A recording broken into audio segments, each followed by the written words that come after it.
不可发。如果想出名，就可以趁机发作。希望出的是不同的名。这已经有出的了。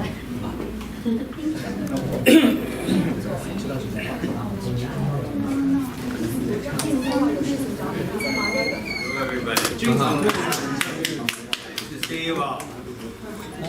With Jake Han. You around? 那只不过 Hey, hello. Yeah. Welcome. Thank you. I guess the media friends are waiting. OK， That's yours. How are you? Okay. I don't know how you're doing. 没有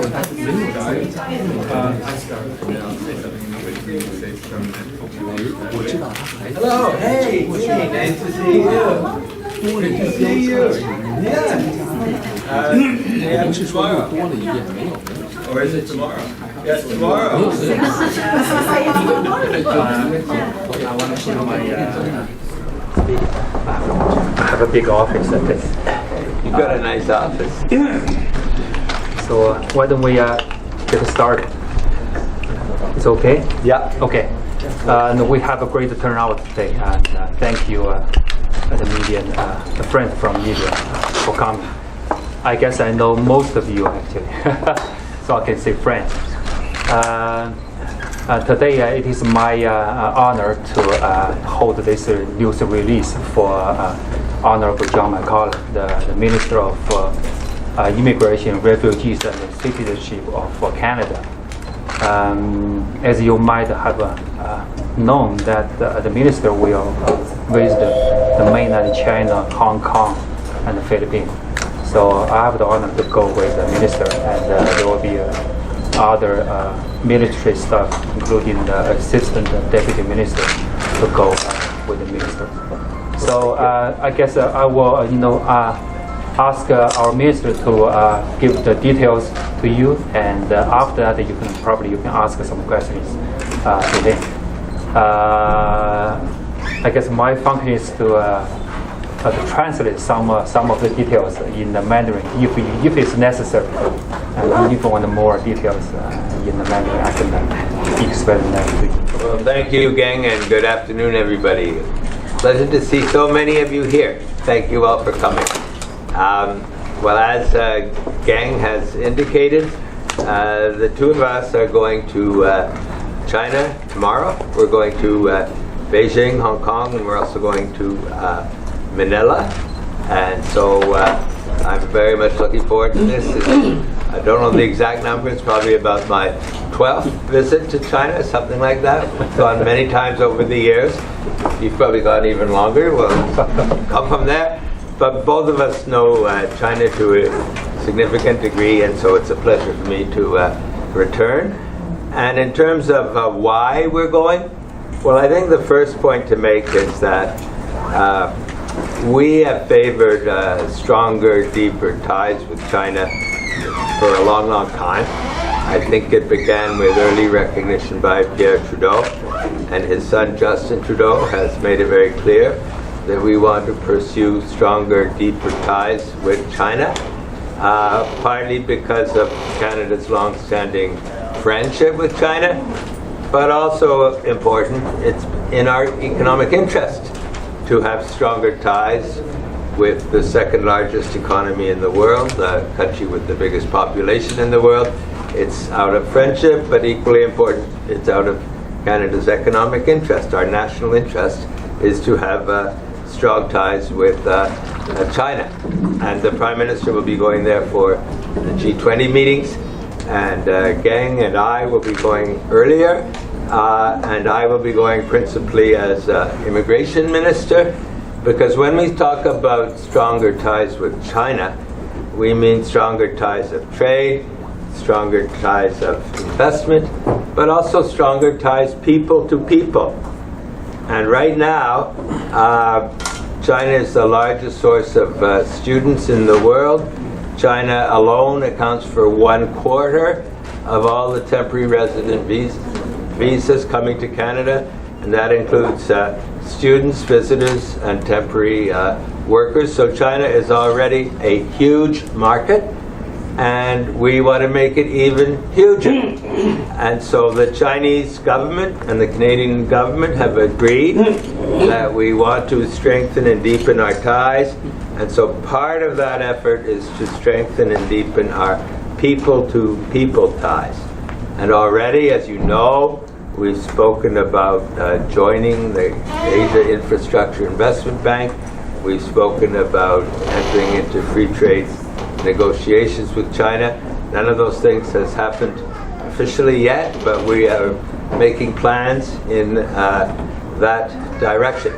So specifically, as Immigration Minister, I guess there are two things I want to do. First of all, since China is one of our very biggest markets, I want to see firsthand on the ground what our operations are. And I want to see what are the challenges, what are the problems, what are things we could do better. Want to speak to Chinese government officials, but in particular, I want to have more visa application centers. Right now we have 4 in Guangzhou, Shanghai, Beijing, and Chongqing. Thank you, Chongqing. Yeah. 4, but we would like to have more than 4, because the more visa application centers you have, the more Chinese people will have access to those centers, and the more people will be able to come to China. Now, in the past, the Chinese government didn't want us to have visa application centers in cities where we did not have consuls or diplomatic representation. We will be making the case that in the interest of stronger people-to-people ties, it makes sense to have visa application centers even in cities where we don't have diplomatic posts. And so we'll be discussing that with them. I hope that they will agree. We have not yet met. But one way or another, we want to have more visa application centers open so that we can facilitate and grow the people-to-people ties between Canada and China. So I think that's, and you know, I'm also going to Hong Kong, which has historically been a very important source of immigrants, and I'm also going to Philippines, which is also a large source of immigrants. There's another big country which is a big source of immigrants, India, which we're not going to on this trip, but which I will be visiting later this year. So I think that's it. Maybe you'd like to say some of that in Mandarin, and then we could answer questions, or at least I could answer questions in English, and you could answer questions in Mandarin. Yeah, if you ask in Mandarin, I can answer, of course. 刚才部长也说了，这个讲到这个访问的主要这个2个大的这个任务或者目的嘛。第一个就是看看我们第一线的这个签证官的工作情况。这个刚才我跟那个几个朋友在interview提到了，这个我们其实作为这个华裔，这个一个加拿大这个移民呢，或者留学或者签证旅游，最大的来源就对这个非常非常的关注。因为被签的人当然是居大部分的，但也有很少部分的人经常得到被拒签，所以呢，作为我自己来说，我也很希望利用这个机会呢，到第一线去看看我们加拿大驻华使馆的这个签证官们是怎么工作的，他的工作程序是如何，他的标准是怎么执行的。另外我们也会这次旅行中也会通过这个 teleconference 跟这个光州和上海的签证官也会有一个会谈，然后交流一下。然后到了香港也是一样的。另外还大的目的，刚才部长说了，也是增加新的签证中心。我觉得对于这个尤其对这个在中国的这些同胞来说很重要。因为人数很多嘛，以前那个就仅4个是不够的。我以我自己的为例，我记得我原来把我的外婆办出来时，那真的不知折腾的到了什么程度。体检还跑到武汉，签证放在哪儿，这个简直无穷无尽的这个麻烦。增加新的签证中心，第一个是给大家提供方便，第二个确实也是这个人数的需要。那么具体多少呢？根据能达到什么程度是双边政府洽谈协商的结果。具体问题你们可以问 Minister， 看他愿意说多少，或者是能说多少。两个主要大的目标。作为我自己来说，我很高兴，就是有这个机会参与，就是有这个第一线的亲身的了解。将来如果回来和大家感兴趣的话，我可以跟大家聊一聊，就是我所看到、听到、认识的可能第一手的资料。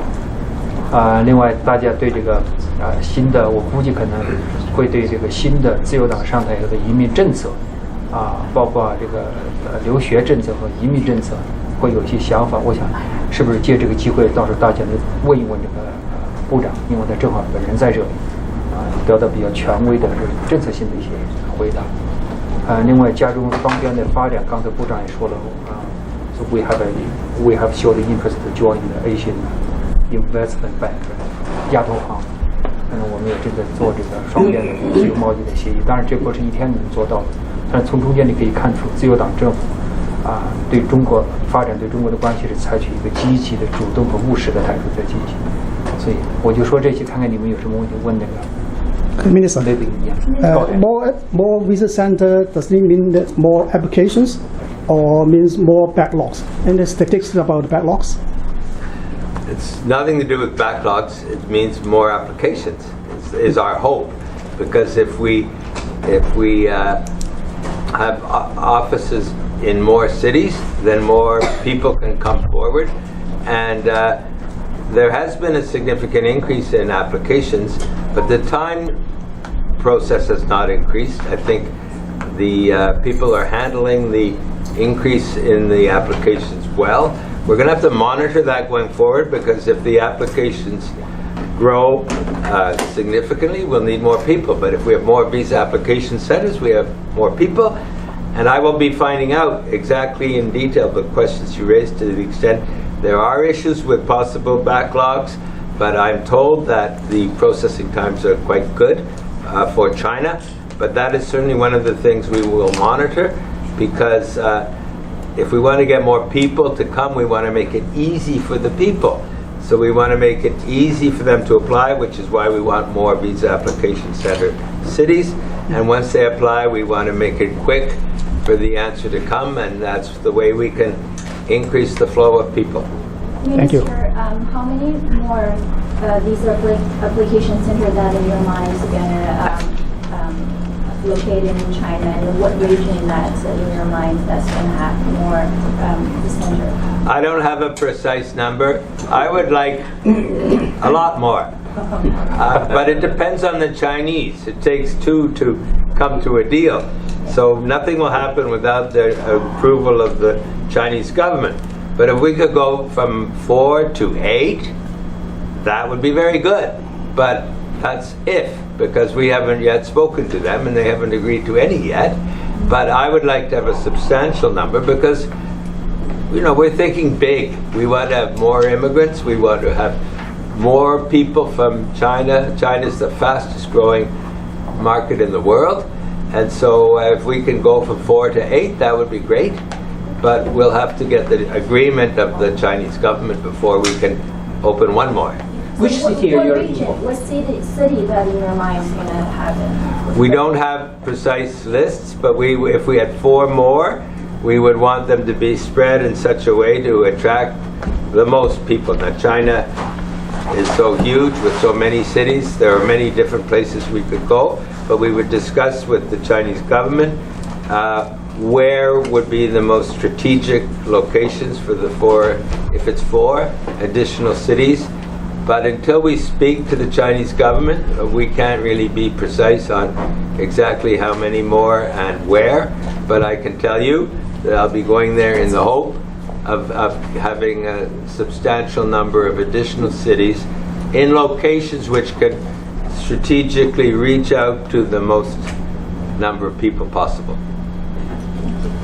因为这次，因为这次我们访问的话，也会跟中国的外交部和公安部的相应的官员做一些座谈，会把这些意见转达给他们，然后这必须是双方政府来共同协商、磋商达成的一致的目标。So you see, one reason it's good to have my friend and colleague Gang Tan with me. It's handy to have someone speaking Mandarin when you go to China. But both of our wives will be there too, and they both speak Mandarin too. So 3 out of 4. Minister, since you in your profile, including refugees issues, and Chinese news was surprised by digging out the data that back to the latest data we see is 2013, China was a number 1 refugee claimant. And number 1? Yeah, number 1. It's over 1,013, something like that. So besides the country has a wars like Syria, Middle East, but China is a number 1. So in terms of the Chinese, we are interested to know why during the peace time we have so many Chinese claim who they are, where they come from, and what's reason for them to come here to claim the refugees. Well, look, I did not know that. They're certainly not number 1 by any means today. Back in 2013, that we were not the government, I do not know. But, you know, we have 44,000 refugees coming in 2016. I don't have a number for China, but it would be a very low number compared with other countries. But we accept refugee applications from people from any country. Anybody who claims refugee status can make a request to be admitted as a refugee, and those requests are considered by the members of the Immigration and Refugee Board, which is a quasi-judicial body independent of government, and they will assess the situation of each individual and make a decision. So I think the number from China is a small number. I could try to find it out for you. I don't have it in my head right now, but I think it is a small number. But we have refugee claimants from many, many, many countries in this world. So this topic is going to be on the table between your counterpart about how, most recently Chinese demand some corrupted officers to be extradited back to China. And is this a topic you guys going to talk about during the... Well, that's a different topic from refugees. You're talking about Chinese citizens applying to be refugees in Canada? Yeah, and also how, let's say, if we refused, the ministry or the court refused their claim, how they set it back, is China going to accept it? There is not just the political process or the court process involved, and also the financial situation involved. So is this topic going to be raised during your meeting? Well, look, when I meet with Chinese officials, they can raise any topic they wish, and I will be happy to discuss it. If they want to raise the possibility of an extradition treaty, then I will discuss it. It does not come under my ministry. It comes under the Minister of Public Safety, but I'm certainly open to discuss it. But extraditions occur without an extradition treaty.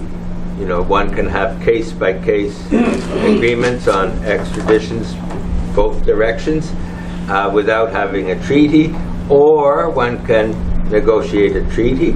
So that is not under my ministry. But of course, if Chinese officials wish to discuss it, I'm happy to discuss it, and I can take it back to my counterpart, who in this case would be Ralph Goodale, the Minister of Public Safety. Thank you. Minister, I know that a lot of those Chinese province, some of the private province, has a lot of case that is rejected for the application for visa or even marriage. So is there any problem with you're concerning about this and talk to your colleague, your staff in China? Yes. This is a general problem. And the media, since we came to government on immigration, they've paid the most attention to the refugee issue, the Syrian refugees, because that was a big thing in the news. But probably the single most important promise we made in the election campaign was to dramatically reduce the processing times. for family unification. And so we have been working on that for a number of months. Immigration is like a big ship. You don't turn it around on a dime. You don't turn it around instantly. It's a big bureaucracy. But we have been working to reduce the backlog on spouses. And at some point in the fall, we will be announcing a new system which will be radically lower processing times for family unification. So that involves China, but I think the times are longer elsewhere. It's not particularly a Chinese issue, it's a global issue, but it will affect Chinese people who want to be reunited with their family members.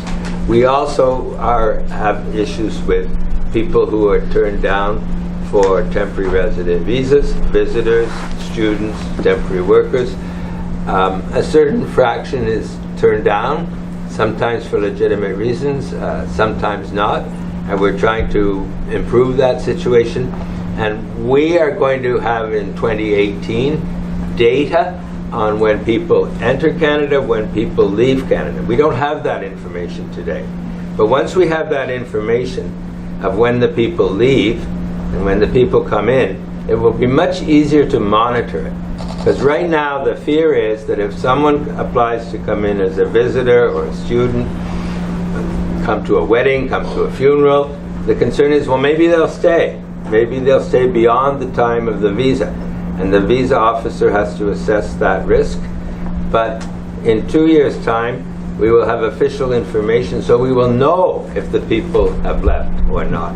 And so that will make it much easier. So we are relying on the judgment of visa officers to make those case-by-case decisions. But in a couple of years' time, when we have that new information, it will be a lot easier and simpler to do that. Minister, the new system is going to start this fall, introduced to collect all the data for the visa applications. That's until 2018 when the government has all the information. Can you elaborate a little more about on what? Details? That you said that there's a collecting data for people who enter Canada. Well, what I'm saying is, right now, Yes. whenever someone applies for a visa, they go through, and there are hundreds of thousands of applications, so generally they do it very quickly, and they have to make an assessment as to whether the person will go back. And a very high percentage of the applications are accepted. Some are turned down, usually out of fear the person will not go back. So what I'm saying is that's how the system has always been. That's how it'll be this year, that's how it'll be next year. But the year after next, in 2018, we will have official data on people leaving. And so then we will know whether they leave or not, and that will make it a lot easier. So, but until we get to 2018, we have the old system where the visa officers have to make a judgment as to the reliability of each individual. Please, a follow-up question. Yeah. And how's the turn down or fraud case in China compared with other countries? The fraud or turn down rate? I'll tell you, the turn down rate is quite low in China. I'm not sure I should say the name of the place, but there is a place called Chandigarh in India, which has a very high turn down rate. And China is very smooth and quick and easy compared with certain other parts of the world. Chandigarh in India is one case, and there are others. But generally speaking, China is smooth and easy compared with quite a number of other countries. Yeah. Hi, Minister. I know that the Canadian government is, and a lot of employers in Canada are looking to China for to get technical talent that perhaps there is a dearth of in Canada. Is there going to be a special focus by your administration on getting more university students? Absolutely. I'm glad you asked that question because it's one of my favorite topics. If you look around the world and you ask yourself, who in the world are the best candidates to be future Canadians? I would say the answer is international students, because they're young, they speak English or French, they're educated or else they wouldn't be students, they know something about Canada if they've studied here. And so of all the groups that we would like to persuade to come and live in Canada, I would put international students right at the top. And it's not just that, we are in competition with other countries. We are an aging population. We're getting older. We're not having enough babies. And so we need younger people. And you only get younger people if you don't have babies by immigrants. And so we need more immigrants. And we prefer younger, educated, talented immigrants. But Australia, US, they want immigrants too. They also want younger, talented, educated immigrants. Now, those countries may not be as friendly to immigrants these days as Canada is. If you look at the situation in Europe and Brexit, if you look at the situation south of the border, there's a certain anti-immigrant feeling. Canadians are generally better disposed towards immigrants, more friendly to immigrants. So that should help us to recruit the immigrants. But what I'm saying is that we really want international students. And so we're going to take action to make sure that happens. We've already taken action in our citizenship bill. It used to be that international students could have credit for half the time they spent in Canada to claim citizenship. Then the previous government took away that time, and now we've put it back. But more importantly, under express entry, we're going to add points for international students to make it easier for them to become permanent residents. Because under express entry, where they had to get a labor market impact assessment, it was very difficult sometimes for students who were entry-level jobs to do that. So they were treated badly. Not necessarily on purpose, but the outcomes were bad. And so we are giving them more points, and so we are welcoming more students. But we're also going to reform the system more generally. First, we're going to make it easier for international students to come in. Second, we're going to phase out these labor market impact assessments for permanent residents because they slow things down. They're a bureaucratic impediment. We're going to change some of the stupid rules which don't make sense and stop people from coming, because we want the best and the brightest to be able to come to Canada as permanent residents. And we want companies to be able to recruit top people from around the world, including high-tech people, including obviously from China. And so we want to end rules, put an end to the rules which impede the seeking out of the top talent. And we're going to be announcing some of these changes in the fall. So it'll do a number of things to make it easier to bring in the best and the brightest to Canada, to make it easier for companies to bring in immigrants. So one part of that is the international students. Another part will be making it easier for the high-tech companies who are always struggling for talent to bring talent in. So we want Canada to be a magnet for talent, to attract talent from around the world in competition with these other countries. But we want to set up immigration rules that are immigration friendly. And since the Canadian people are immigration friendly, a combination of immigration friendly citizens and immigration friendly rules will be a good combination for Canada to attract talented people. And this will help our economy grow and help us overcome problems associated with an aging population. Minister? That's a long answer, but it was a good question. Minister, I believe a few months ago there was a big discussion among the Chinese social media regarding your ministry, your government give the free visa exemption to Mexicans and not Chinese.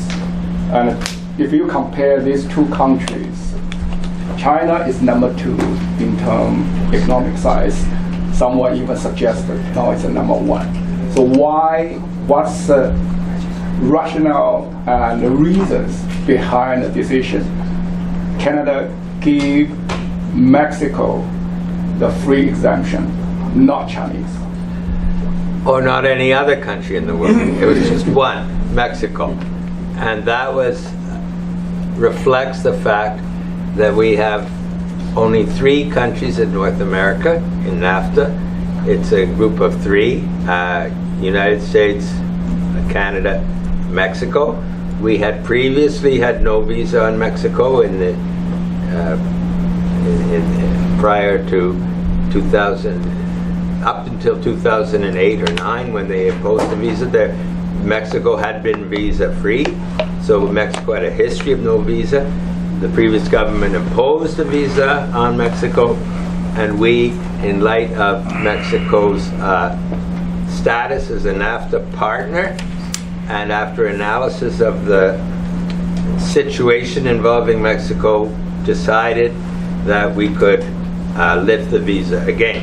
So Mexico is essentially returning to the situation it was previously in, which was no visa. Now, in every other country, China, India, every country in the world where we have a visa, we do a case-by-case basis, and we look at the conditions of each country and make a decision. The situation has not arisen yet at this point with China. We haven't been approached by China on this subject. So the situation has not really arisen. But I would say the Mexico case, it reflected a campaign commitment. It reflected the fact that Mexico is a NAFTA partner. And it also reflected the fact that until recently, Mexico didn't have any visa to begin with. So in my observation, so it makes sense for Mexico to give visa exemption to Canadians. They make a very economic sense because they need lots of Canadian tourists to visit their country to spend money there, create a job over there. Yeah. So what's the reason between China, or who is going to initiate the effort? Say, let's talk about, since we have over 200,000, if based on the ministry's data, it's over 230,000 Chinese tourists. It's a big revenue for both governments. Is that the money involved, or is there political will say, okay, we give people free travel, we want these people spend money there instead of collect the visa fee? I don't think it's a question of money. I don't think the issue has yet arisen. Maybe it will arise when I visit China, but I have not ever spoken to Chinese officials about this topic. Possibly they will raise the issue. But whenever the issue arises, whatever the country, it is always a case-by-case discussion, and there are always advantages of removing the visa in terms of facilitating tourism, facilitating trade, facilitating people-to-people exchanges, and there are always risks that people will come and not leave, or that undesirable types might come. So there's always a plus and a minus. And Canada's approach has always been to consider the costs and benefits with each country. But what I'm telling you is that up until now, Chinese officials have not raised this issue with me. So are you going to raise it with them? No. It's not just a one-way traffic, it's two-way traffic. I wasn't planning to raise the issue, but I will certainly be happy to discuss it if the subject is raised. My interest is more in terms of getting more visa application centers. Visa application centers implies that there's still a visa. So that's the assumption I am working on. Let's Minister. see if there are other questions from the back. Oh, Minister, yes. so more application, more immigrants, that means like will be, what, talk about the settlement program.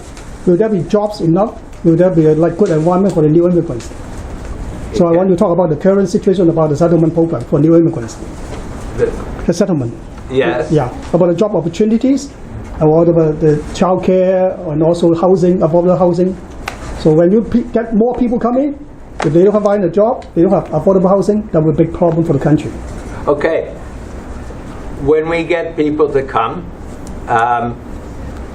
they have to deal with those issues. Sometimes they come and they already have a job, and that's not an issue. Sometimes they come and they're entrepreneurs, they set up companies and they create jobs. So it all depends on the individual. But I think with the aging population, we definitely need more people. There are many industries which have major shortages of workers, and those shortages will get worse in coming years, both low skill and high skill. The high-tech sector is one example. They're always short of people, and they want to get those people quickly. So there are many sectors where there's great labor shortages, and companies are eager to hire people, and those people will get well paid, and they will find housing and childcare and so on. And certain parts of Canada, like Atlantic Canada, Nova Scotia, New Brunswick, PEI, Newfoundland, they already have more of an aging population. So they're quite desperate for immigrants. They have labor shortages all over the place. And so they are really keen. So the more you have an aging population, the more the companies will seek out immigrants, and those immigrants will find jobs, and often the immigrants will help create jobs for Canadians. Just mentioned about entrepreneur and investment immigrants, right? So for this part, the British government closed the investment entrepreneur programs. So what's the new government policy about this part? About the investment immigrants or entrepreneur immigrants come here to open the factories or companies to create jobs? Well, we certainly want to attract the best and the brightest. We certainly want to attract entrepreneurs. Right now, at the federal level, we don't really have an investor program that works. The Liberals government had a program. It had big problems, I agree. So the Conservatives canceled it. Then they set up a new program, even worse. I think there were only 6 or 7 applicants, not 6,000, 6 or 7. So effectively it doesn't exist because it's, so we have no program. No program. Liberal or conservative, no program. So the question for us is, should we have a program? Even Ontario never have persistent or consistent policy about immigration, about investments, and entrepreneur program in Ontario. Even we don't have any. Okay, we don't. We don't have efficient. But program. Should we have a program? That's the question. Yeah. Yes. And I haven't decided. I'm not sure. We're thinking about it. I'll tell you why. That's not priority. The government officials tell me that it's very, very difficult to set up a program that works, a program that isn't corrupt, a program that doesn't have bad influences. The conservative program didn't work. The liberal program wasn't very good. Other countries' programs are far from perfect. So I am told it's very difficult to set up a program that works. And the other thing is that there are some Canadians who don't like the idea that a person can effectively buy their permanent residence or their citizenship by investing a certain amount of dollars in Canada. So some people oppose that idea on principle. I might be willing to accept that idea, that people can acquire permanent residence by investing money if it works. Jobs. If it really created jobs. Yeah, that's if it really created companies that created jobs. If there was no corruption, if there was no secret dealing, if it was all above board and created jobs, then yeah. Like our but we haven't yet devised such a program. Like our Labor's USA, they have EB-5, right? Directly related to jobs, that create jobs for Americans to get a green card for USA, which will be like for more than 20 years, and it's running seems like a mature system. But do we borrow some idea from them? That is one of the ideas we're looking at. Jobs. Yes. If the program was honest, not corrupt, effective in creating investment in jobs, then maybe. Okay. But we haven't found that perfect formula yet, and we are looking at, for example, what they do in the United States as a possible model. And each province they set up the entrepreneur and investment category themselves, or they have discussed it. There's different rules. There's different ways to do it. We're looking at different models, but we haven't made a decision yet. Yeah, that's take 1 or 2 more questions at the most. Hi, if you have more questions, you can ask the minister afterwards. Okay. Hi, Okay, I see. Okay, from the lady up there. Well, maybe a little. I see some who haven't answered or asked a question. Okay. Yes, then you. Mr. Minister, my name is Ivanka. I have a question. Yes. You have important missing in this trip. What about game plan? Is it service think tank in this trip? Thank you. Is it what? Think tank. Think tank. 智库。智库。 Are you gonna use me as a think tank? Think tank.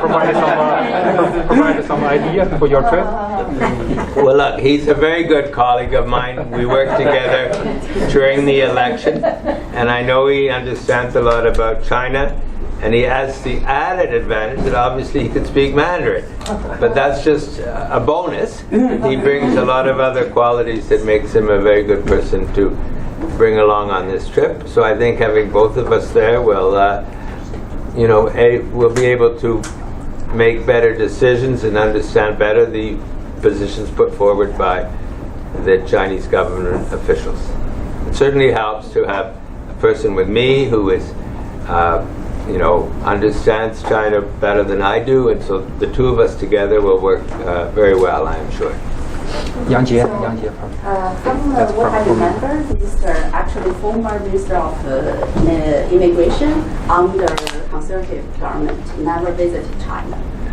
Is this visit showing a different way or positive way to talk about maybe immigration policies and regulations with the Chinese government or counterpart?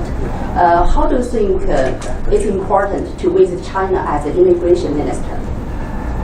Well, look, as I've said, it comes naturally for me to visit China because I already have maybe 12 times. And so I'm not a stranger to China. And I've said for years that it's in Canada's interest to pursue stronger and deeper ties with China.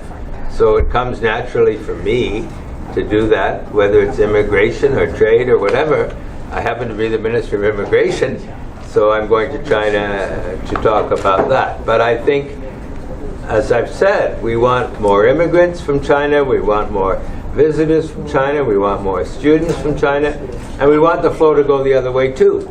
And so naturally, when I have an opportunity to go to China and find out firsthand what is the situation on the ground and to meet with my Chinese counterparts to further increase the flows of people, I'll take that opportunity. I think I have to cut the conference right now. I know the minister must be very busy. One more.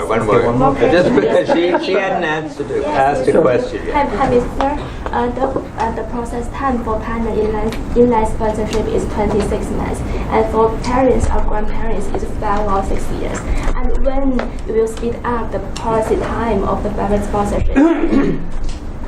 Okay, maybe I shouldn't have taken that last question.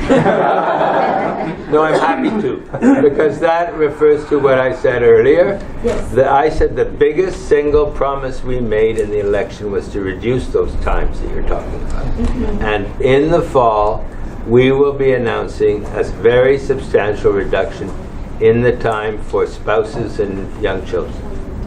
We've already, in the case of parents and grandparents, doubled the number who could apply each year from 5,000 to 10,000. And the processing times, while it is very long, as you just said, they are coming down over time.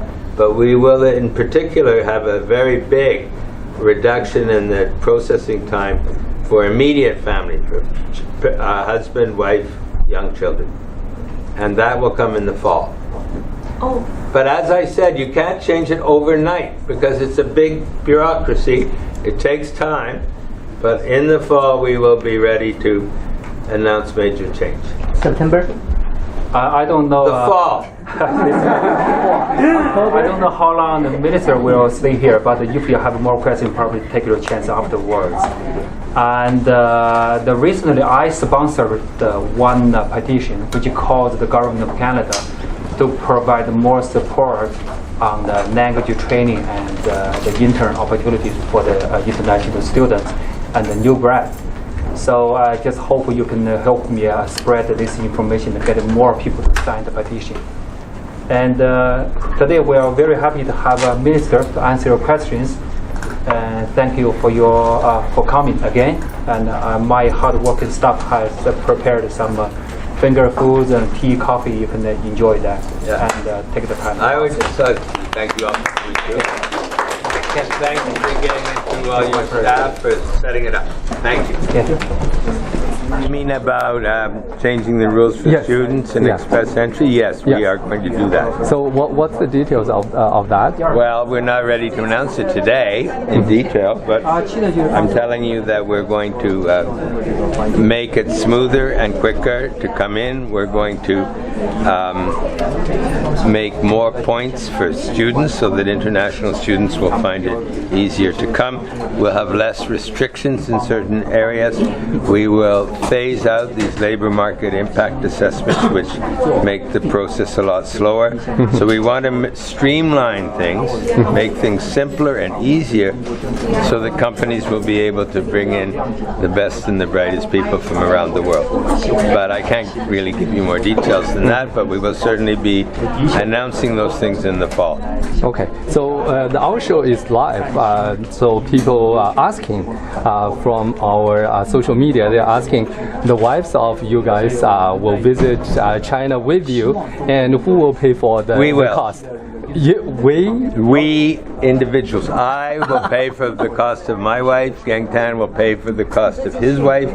The government will pay for our costs. But it's the policy of the government that if spouses travel with ministers or members of parliament, the government, the taxpayer, does not pay the cost of the spouses. Okay, thank you so much. You're welcome. Okay. Mr. Is this visit to China the part of the mission for prepare for Justin Trudeau to visit China?